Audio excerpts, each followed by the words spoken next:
Hello student, welcome to I science. आज का जो मेरा वीडियो है, जिस टॉपिक पे लाया हूँ मैं JEE मेंस का, वो सीक्वेंसेस एंड सीरीज चैप्टर है और टॉपिक है अरिथमेटिक प्रोग्रेशन। वो हम लोग सम देख के समझ जाएंगे, वो तो मैंने थंबनेल में डाला हुआ है। 2024 का क्वेश्चन है, चलिए देखते हैं क्या सम है। बड़ा इजी क्वेश्चन है वैसे तो। इसमें है the number of common terms in the progression 4, 9, 14, 19 up to 25th term and 3, 6, 9, 12 up to 37th term. तो इसमें देखिए पहले हम लोग ये समझ लेंगे। देखिए 9 - 4 is 5, 14 - 9 is 5, 19 - 14 is 5। तो ये भी हो गया कॉमन डिफरेंस 5। ये भी आप देखिए 6 - 3 3, 9 - 6 3, 12 - 9 3, ये भी 3 है। इसका भी कॉमन डिफरेंस ये कॉमन 3 है, तो ये भी AP बन जाता है। तो हम इसका यहाँ 25th टर्म तक मतलब निकालेंगे और इसका 37 पर इतना कर लेते हैं, फिर हम लोग आगे बढ़ते हैं। अब देखिए तो टर्म है 4, 9, 14, 19 एंड सो ऑन। एक और लिख लेते हम लोग 24। ठीक है, तो इसका देखिए ए जो फर्स्ट टर्म है 4 है, कॉमन डिफरेंस इसका जो 9 - 4 इज इक्वल टू 5। इसका हम लोग निकालते हैं 25th टर्म। 25th टर्म अगर निकालेंगे तो a plus n - 1 into d which is 4 plus 24 into 5. 24 5 is 120 and 124 25th term. ठीक है ना। और दूसरा वाला देखिए 3, 6, 9, 12 और 3 करेंगे तो 15, 18, 21, 24। अभी क्यों लिखा मैं आपको बताता हूँ। इसका जो फर्स्ट टर्म है 3 है, इसका जो कॉमन डिफरेंस है 6 - 3 3। इसका जो 37th टर्म होगा a plus 37 - 1 into 3, 3 plus 36 into 3, 108 plus 3, 111। ठीक है। अब देखिए क्या है।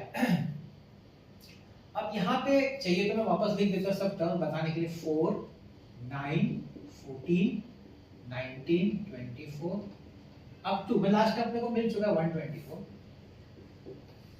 एंड दूसरा वाला जो है 3, 6, 9, 12, 15, 18, 21, 24 और इसका लास्ट टर्म है 111। अब इतना ज्यादा टर्म्स को लिखा मैं बता दो। देखिए क्वेश्चन में आप ध्यान से देखें तो इसमें बोला है number of common terms. Common term मतलब इसमें जो कॉमन है, तो मैंने करके आपको दिखाया कि इसका पहला कॉमन टर्म 9 है। दोनों का जो पहला कॉमन टर्म है ना वो 9 है। फिर मैंने दूसरा भी कॉमन टर्म बताने की कोशिश की है, तो सीधा जाकर पहुंचते हैं 24 पे, है कि नहीं। तो मैं लिखता हूं कॉमन टर्म्स। Common terms 9, 24। क्या देखने को मिला, कितना डिफरेंस है। कॉमन टर्म में अगर आप डिफरेंस देखें तो 15 है, होना ही चाहिए 15। पता है क्यों? क्योंकि पहला सीक्वेंस का जो कॉमन डिफरेंस है वो 5 है, दूसरे सीक्वेंस का जो कॉमन डिफरेंस है 3 है। 5 और 3 का जो एलसीएम होता है वो 15 होता है। 15 होता है, इसलिए उनका जो कॉमन टर्म्स है, क्योंकि एलसीएम हो गया, LCM is again common factor, तो कॉमन टर्म जो होगा उनमें जो डिफरेंस होगा वो कितने का डिफरेंस होगा, वो 3 और 5 का जो एलसीएम है ना 15, उसी का वो कॉमन डिफरेंस होगा। बड़ा सिंपल है। तो 9, 24, 24 प्लस 15, चलिए मैं साइड में कर देते हैं हम लोग। 24 प्लस 15 दैट इज 39। तो नेक्स्ट टर्म हो गया 39 प्लस 15, 9 5 14, 4 5 54। नेक्स्ट टर्म हो गया 54 प्लस 15, 9 6 69, 69 प्लस 15 84, 84 प्लस 15 99। तो 99 और 15 अगर हम लोग करेंगे ना तो हम लोग 111 क्रॉस हो जाएंगे। हमको तो मैक्सिमम 111 तक ही जा सकते हैं ना, उससे ज्यादा है ही नहीं टर्म्स। तो 111 लास्ट टर्म है इसका।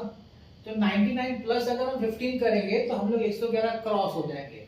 तो भाई कॉमन टर्म्स कितने, 1 2 3 4 5 6 7। और पूछा है कितने कॉमन टर्म्स है भाई, कॉमन टर्म्स तो 7 है, दैट इज ऑप्शन सी। काफी इजी था, कुछ था नहीं। अरिथमेटिक प्रोग्रेशन से हमने 25th टर्म निकाला, इससे हमने 37th टर्म निकाला और हमने फिर कॉमन टर्म ढूंढा। देखिए ये मैंने एक्चुअल किया है, हम लोग बिना ऐसा लिखे भी कर सकते हैं। हम लोग सीधा बोल सकते हैं कि भाई 5 और 3 कॉमन डिफरेंस है दोनों में सीक्वेंसेस का, तो उनका जो कॉमन टर्म्स का जो कॉमन डिफरेंस होगा इसका एलसीएम होगा 15। तो ये सब लिखने की जरूरत नहीं, तो मैंने आपको सिर्फ बताने के लिए लिखा है। आप सीधा बोल सकते हैं 9 के बाद 15 24 ही आना चाहिए, सिंपल। ये सब दिखाने की जरूरत नहीं, लेकिन आपको समझ में आए इसलिए मैंने यहाँ पे लिख के आपको दिखाया। और फिर ये क्यों हमने निकाला, ये आप पूछेंगे सर 25th टर्म और 37th टर्म, क्योंकि हमको ये तो जानना है ना कि कहां तक जाने का हमको। तो 124 और 111 में सब छोटा वाला 1 और 1 है, तो हम लोग 111 क्रॉस नहीं कर सकते, तो हमको एक लिमिट तो पता चला कि इसके आगे नहीं जाना है, तो इसलिए ये निकालना जरूरी था।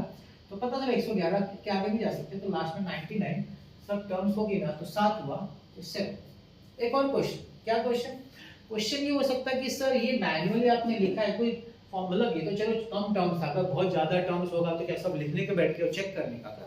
नहीं, उससे हम लोग ऑल्टरनेटली आपको पता है तो एक और तरीका आप कर सकते हैं, अगर आपको मैन्युअली सब लिखना नहीं है तो। देखिए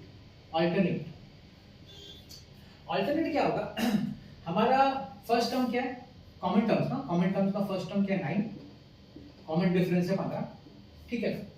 तो कितना टर्म्स, तो टी है हमको नहीं मालूम कितना टर्म, लास्ट टर्म क्या होगा, मगर उसका फॉर्मूला 9 प्लस n-1 इंटू 50, और ये जो है 111 से कम होना चाहिए, इतना कम जानते हैं ना, लास्ट टर्म 111 से कम होना चाहिए, उससे ज्यादा तो क्रॉस नहीं हो सकता। अब 9 को वहां लेके जाओ, n-1 into 50 less than equal to, इसको हम लोग माइनस करेंगे तो ये जाएगा 102। अब n होना चाहिए natural number, number of term should be natural, इसका मतलब है ये जो नंबर होना चाहिए 15 से डिविजिबल होना चाहिए, 15 का मल्टीपल होना चाहिए। अभी 102 तो है नहीं 15 का मल्टीपल, वो कौन सा नंबर 102 के जस्ट पहले आगे नहीं आ सकते, पहले पीछे 102 से कम वो कौन सा पहला नंबर है जो 15 से डिविजिबल है, और वो है 90। तो देखिए n-1 into 15 less than equal to 90, n-1 less than equal to 19 upon 15 is 6, n is less than equal to 7, मतलब n less than equal to 7 मतलब मैक्सिमम, n का जो मैक्सिमम वैल्यू होगा, नंबर ऑफ टर्म्स जो maximum होगा वो 7 होगा, इस तरह वो 7 आ जाता है। मतलब फिर आपको मैनुअल लिखने की जरूरत नहीं। देखिए मैंने आपको फॉर्मूला से समझा दिया, अगर आप ये सब नहीं लिखना चाहते तो फॉर्मूला से करके आपको डायरेक्टली आंसर भी आ जाएगा। लेकिन जैसे मैंने कहा ये आपको टर्म मालूम होना चाहिए, तो ये लिखे किधर, यहाँ 111 क्यों लिखा हमने, 111 ये देख के लिखा ना, तो ये हमको पता ना चाहिए x खत्म कहाँ होता है, तो जो कम वाला है वहां तक हम जा सकते हैं, इसलिए जानना जरूरी है। नहीं तो इधर से अगर आपको बचना ये सब लिखना तो आप ये भी कर सकते हैं। तो तरीका छोटा सा था इसलिए लिख दिया, बड़ा होगा तो शायद फिर यही करना होगा। तो बस यही था आज का सम, और मुझे लगता है कि आपको इजी लगा होगा। दो कुछ था नहीं, 4 मार्क का इजी सम था सीक्वेंस एंड सीरीज चैप्टर में। तो ऐसे ही सम्स है, जेई मेंस का करते रहने का हमको प्रैक्टिस। मैं आपके लिए पीवाईक्यूज तो ला ही रहा हूँ, आपको अच्छा सा रेफरेंस बुक लीजिए, प्रैक्टिस करिए और देखिए कि आपका कैसे धीरे धीरे आपका इंप्रूवमेंट होने लगेगा और आपका एंट्रेंस एग्जाम बहुत अच्छा जाएगा। मैथ्स ऐसा एक सब्जेक्ट है जहाँ पे आपका अगर फॉर्मूलाज क्लियर है, आपका फॉर्मूला जो अप्लाई करना है क्लियर है आपका, तो फिर मेरे को लगता नहीं है कि आपको कहीं प्रॉब्लम आना चाहिए मैथ्स के सब्जेक्ट। तो ऐसे में आपके पीवाईक्यू लाता रहूँगा मैं, जैसे कि MHCET का भी है मेरा, जी एडवांस का भी है, वो भी आप देख सकते हैं, वहाँ भी आपको कुछ अच्छे इंटरेस्टिंग सम्स अलग अलग चैप्टर्स के देखने को मिलेंगे। तो मेरी कोशिश रहती है कि मैं आपको अच्छे अच्छे सम्स लाऊं जिससे कि अलग अलग वैरायटीज लाऊं, क्योंकि वैरायटी लाना ज़्यादा जरूरी, सेम टाइप लाता रहूँगा तो कोई मतलब नहीं। जब वैरायटी आपके सामने आएगी तो आपको सोचने में मजबूर करेंगे कि अलग अलग सम्स को कैसे, अलग अलग टाइप्स को कैसे सॉल्व किया। तो देखते रहेगा मेरा वीडियोस। आज का मेरा वीडियो देखने बहुत बहुत धन्यवाद, थैंक यू।